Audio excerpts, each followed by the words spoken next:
Giovedì mattina la nave veneziana Veneta Mediterranea, partita in missione da pochi giorni, seconda nave umanitaria dell'organizzazione non governativa Mediterranean Service, ha tratto in salvo 10 persone in difficoltà nelle acque del Mediterraneo centrale.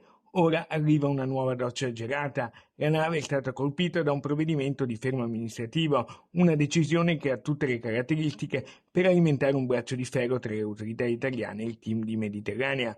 Più volte, infatti, la prima nave Mare Ionio della stessa organizzazione non governativa, battente bandiera italiana, ha ricevuto la stessa sorte.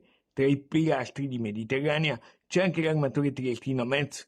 Il commento, come al solito, senza troppi tentennamenti, del veneziano Beppe Caccia, capo missione con Luca Casarini, così ai nostri microfoni. È un provvedimento vergognoso, una vera e propria vendetta del Ministero degli Interni per le scelte che abbiamo fatto in mare, soccorrendo 10 persone, 10 ragazzini che scaraventati in acqua dai trafficanti che li trasportavano rischiavano di perdere la vita e soprattutto ci vogliono far pagare la scelta di sbarcare questi ragazzi, queste persone nel più vicino porto di Trapani, rifiutando di obbedire all'ordine del Ministero degli Interni che voleva imporci 5 giorni di navigazione fino al lontano porto di Genova. La vicenda è tutt'altro che chiusa. Come andrà a finire? Sono in arrivo nuovi colpi di scena.